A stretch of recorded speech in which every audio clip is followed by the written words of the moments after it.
Hey guys, it's Roy here from RWilco12 and EpicDroid.com, bringing to you today a review of the Huawei watch. The Huawei watch was a watch that was announced in March of 2015 and released in September of 2015. It's now December of 2016 and I'm reviewing the Huawei watch. So for those of you who have been watching my channel for a while, you know that I like to review older tech to see if it's something that is still of worth a year or 2 years down the road. In this particular case, it's a watch that's a little bit more than a year old, and it was a watch that when it was originally came out, it was a premium device. It was the watch if you wanted to have a really nice Android Wear watch. I would say it was probably the premium watch for all wearables, and it would beat all the wearable devices as far as specs and looks and everything else go.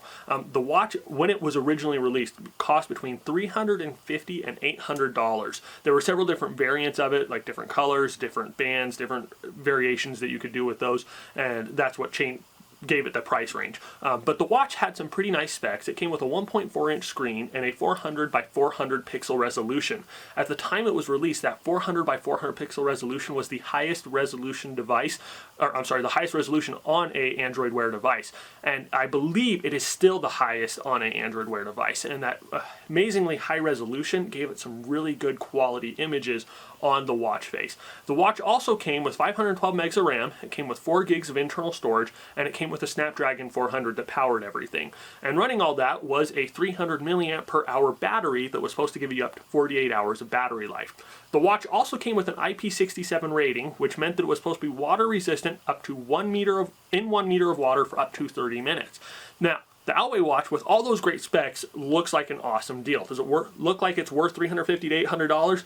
Maybe closer to $350 because I'm kind of a cheapskate. The $800 would be a tough sell for me, but is it an awesome watch, and is it worth getting today? So there's a couple of things I really like about the Huawei watch, and there's a couple of things I don't like about the watch. Some of the things I like are, well, the first thing I love about the watch, I like and love, is the look of it. The Huawei watch is a beautiful watch, and it looks amazing. It's one of those watches where it looks stylish no matter what combination of band and face that you have with it. It looks great. You can wear it to dinner parties, you can wear it to church, you can wear it to work, you can just wear it on the go. It looks great. The other thing I like about the Huawei watch is that it supports the new Android preview of Android Wear 2, or the Android Wear 2 preview.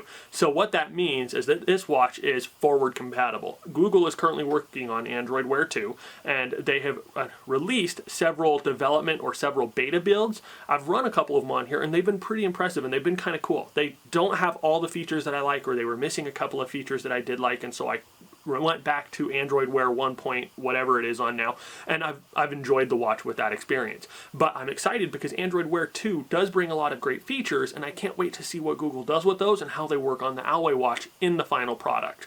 The other thing I really like about the Huawei watch is the screen. Now, I'm also going to tell you, just spoiler alert, I'm going to tell you I don't like the screen too later on. But I like the screen because it's so sharp, it's so vivid, no matter what, it looks great, and it has a beautiful screen that's just bright, it looks good, and I've just fallen in love with it. It also has the full circle. So if you have the Moto 360, any of the Fossil Qs, a lot of those watches that have the circle face, they have a flat tire. There's a little piece here across the bottom that is completely blacked out, so you don't have that full circle being used for your image or the watch face. Now, the things I don't like about the Huawei watch. The first thing I don't like is the battery life. With that 300 milliamp per hour battery, it is supposed to give you 48 hours of battery life as a baseline.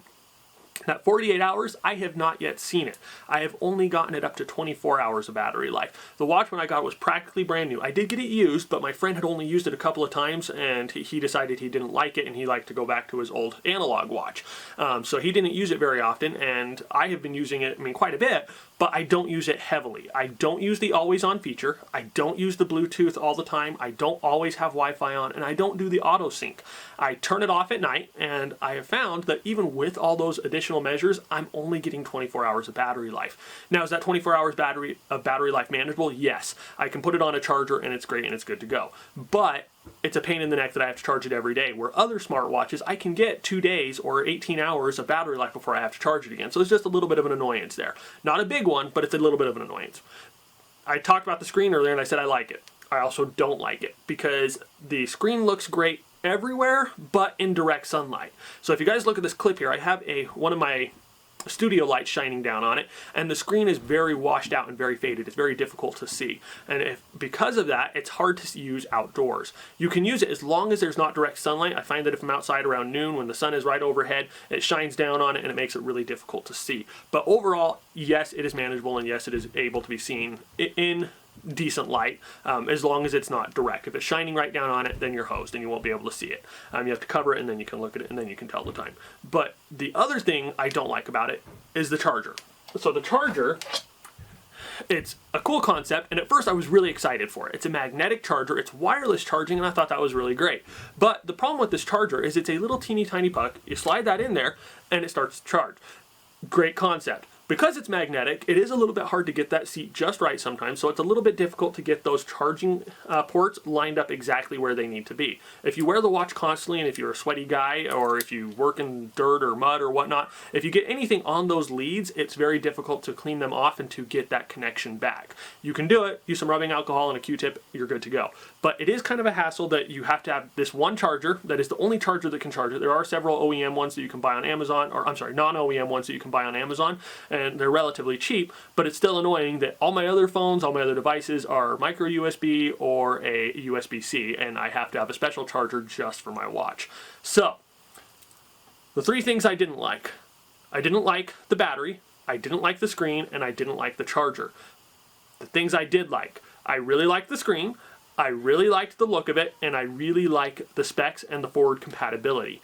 Would I recommend it, and is it worth paying full price for this watch? That's a tough one for me. It's a great watch, but I have a hard time justifying a $350 to $800 price on a watch that is a year old. You can get it used, you can find it discounted. It is a regularly discounted watch, and I've found a lot of great deals on it. This one I got for $180, and like I said, this is the most expensive version of it. And it at one point was priced at $800, and I got it for significantly less.